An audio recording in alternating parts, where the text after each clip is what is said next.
La clase pasada, que fue el turno de Júpiter, tuvimos el cuento de la pastora de ocas.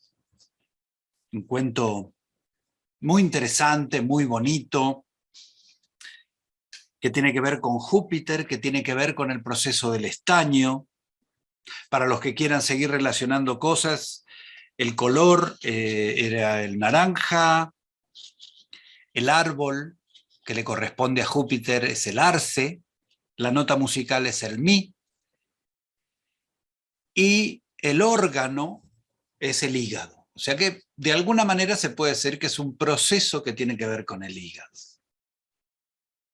Ahí dejamos las cosas. Para empezar, voy a leer una frase de Liebgut, de Bernard Liebgut, que dice: si Saturno nos presenta una imagen desnuda del espíritu en las sublimes formas del esqueleto, Júpiter, alrededor de ese esqueleto, en fluyente belleza, modela formas semiblandas. Si tan solo fuese Júpiter quien obrase en nosotros, a los 14 años nos habríamos transformado en bellísimas plásticas griegas, que en su postura y en su gesto serían puramente anímicas. Seríamos esculturas a imagen de Apolo o de Venus. Pues la fuerza de Júpiter, a su vez, conlleva sublime sabiduría ordenadora. Esta sabiduría aparece en la maravillosa constitución de nuestros órganos, los cuales va modelando a partir de lo acuoso. Entonces estamos hablando de formas hermosas, semiblandas, acuosas, moldeables, de alguna manera fluidas, como un grupo de ocas, de alguna manera. No es la historia de un becerro, no, es un grupo de ocas que tiene una forma fluida, moldeable también, y además semiacuosa, porque las ocas son tanto de tierra como de agua. A las ocas se las puede parangonar también con los sentidos, ¿no? Con esta falta de, o con esta precisión que hay que tener para dominar a los sentidos, como una pastora de ocas, para que no se vayan por donde no se tendrían que ir. Volvemos al proceso del estaño. El proceso anterior fue el de mercurio, que es el único metal líquido que se mantiene hoy día.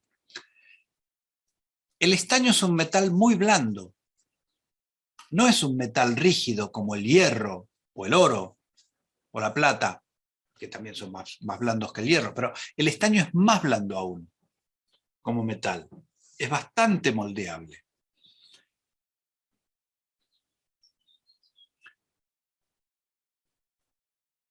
El proceso del estaño, como decíamos, y el proceso de Júpiter, tiene que ver, es bastante polar en varios aspectos. Uno de ellos es que es polar entre lo sólido y lo líquido. Es polar entre la princesa y la doncella, también. La princesa, digamos que, ¿cuáles son sus características? El apocamiento, la debilidad, la falta de confianza en sí misma. Y la doncella, la ambición, la insolencia, la arrogancia. Es bastante polar. Por otro lado, el proceso del estaño tiene que ver con el presente.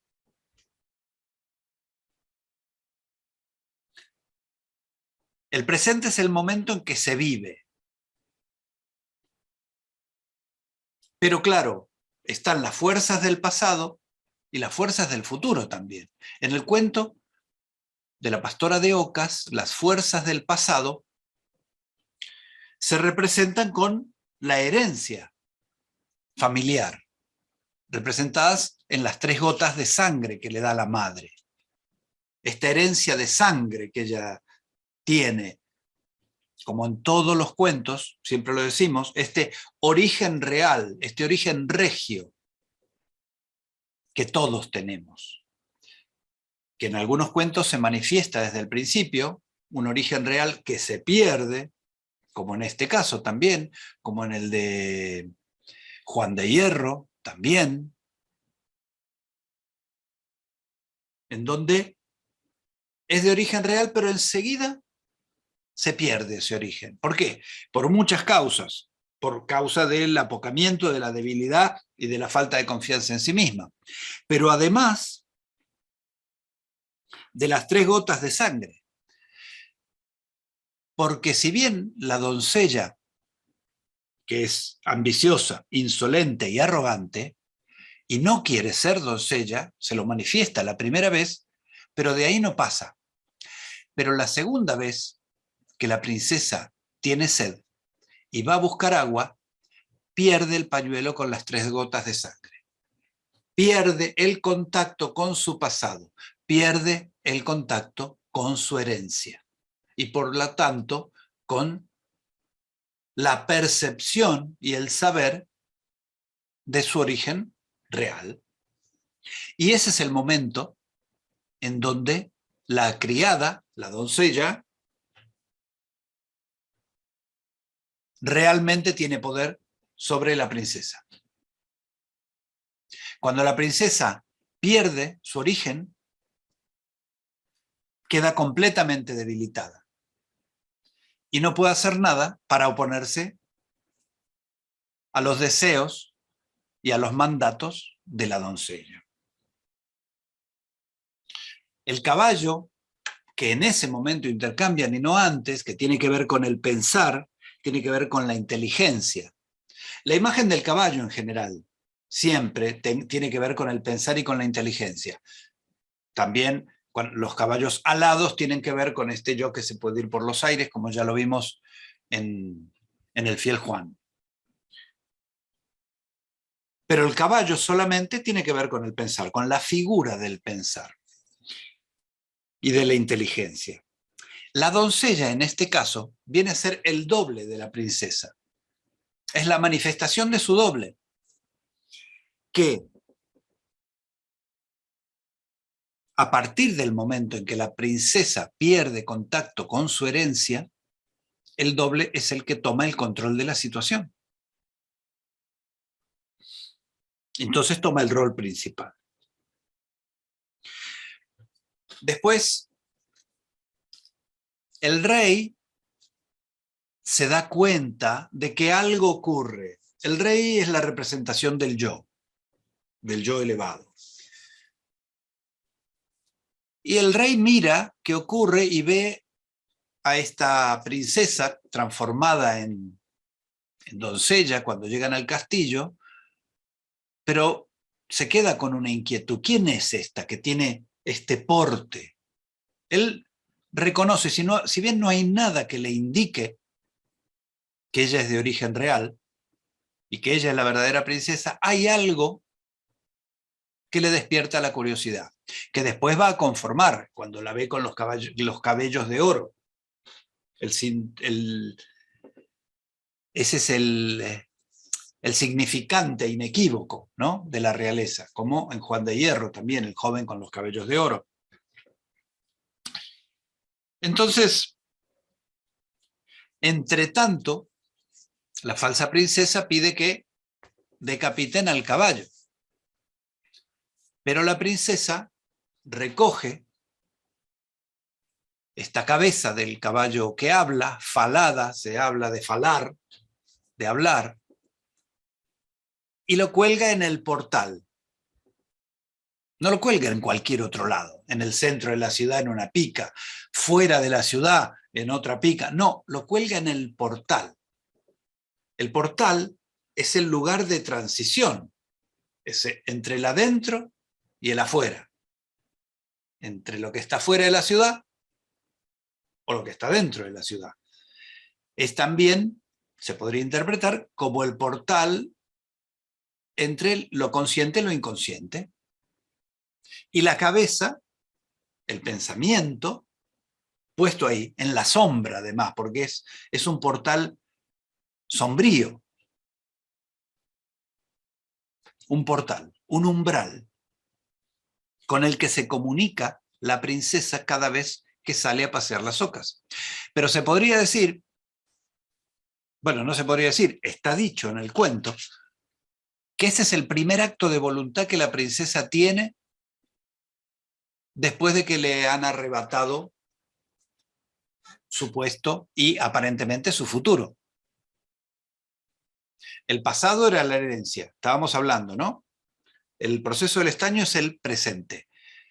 El pasado es su herencia. El futuro es esa promesa de matrimonio concertado.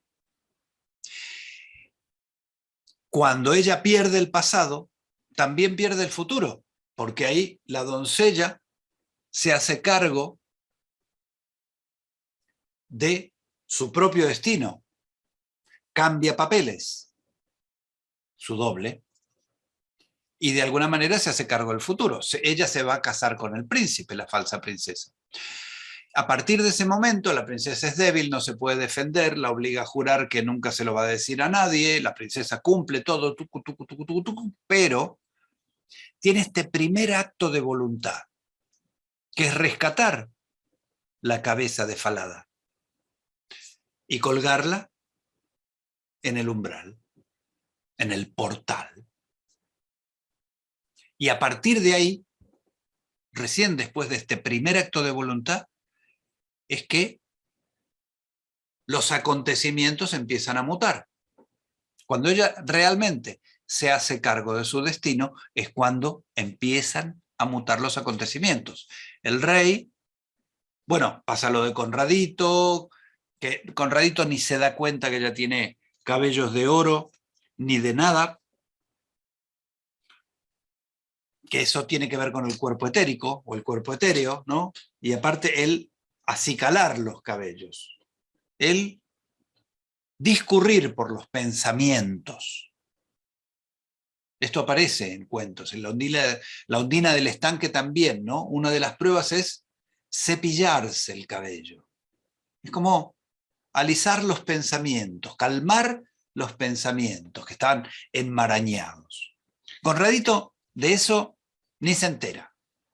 Él sale persiguiendo, él le quiere arrancar el cabello porque algo percibe, pero no es lo suficiente. Le importa más ir a correr tras su sombrero. Pero el rey ya se da cuenta.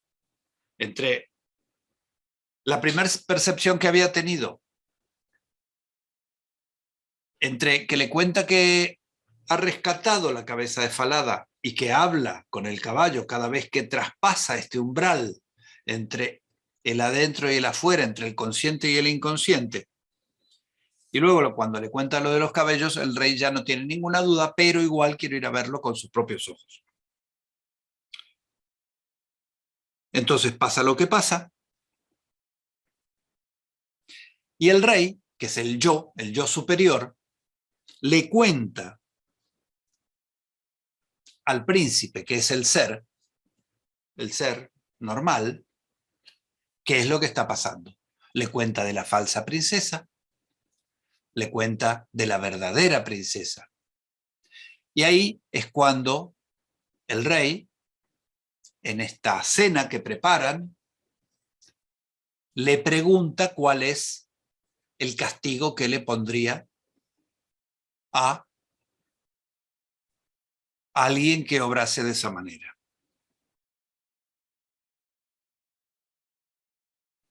Y el final es muy interesante porque después de lo que dice la falsa princesa, del barril con clavos dentro, con ella desnuda o con la víctima desnuda, es despojada de todo, ¿no? A la intemperie y tirada a través de la ciudad por 2 caballos blancos. Aquí aparecen otra vez los caballos, como representación de la razón genuina y del pensar purificado. Y ahí es donde termina el cuento. Estos son unos pocos datos que yo les dejo para que, si tienen ganas, pues sigan pensando en el cuento. Y como siempre, les digo, la mejor manera de analizar un cuento es pensar en muchos cuentos. ¿En dónde aparecen los caballos? ¿En qué cuento aparecen caballos, por ejemplo? ¿Y cómo aparecen? ¿Qué hacen esos caballos? ¿O para qué se usan esos caballos? ¿Dónde aparecen los cabellos dorados? ¿Qué significarían los cabellos dorados? ¿Por qué? ¿Y quiénes son los que poseen cabellos dorados? ¿No? Así, tomar partes. Cuando aparece un ave, ¿qué dice un ave? ¿Por qué aparecen 3 cuervos en el de... Ay, ¿cómo se llamaba el cuento este? El de... Me olvidé. El del chico que se transforma, el príncipe que se transforma en mercader. Bueno, no importa. ¿Se acuerdan? Yo ya lo conté, ese cuento. Para... Ah, el fiel Juan, es el primero. Claro, el fiel Juan. Ahí aparece los 3 cuervos, aparece el caballo alado, aparece la camisa que hay que... Aparece el silencio. ¿Cuándo alguien debe callar? La hermanita de los 6 cisnes, el fiel Juan, ¿por qué deben callar? Esa es una buena manera de ir relacionando qué pasa en este cuento, qué pasa en aquel otro cuento, qué pasa en aquel otro cuento. Los 3 colores de las armaduras del príncipe en Juan de Hierro, las 3 manzanas de oro, ese tipo de cosas.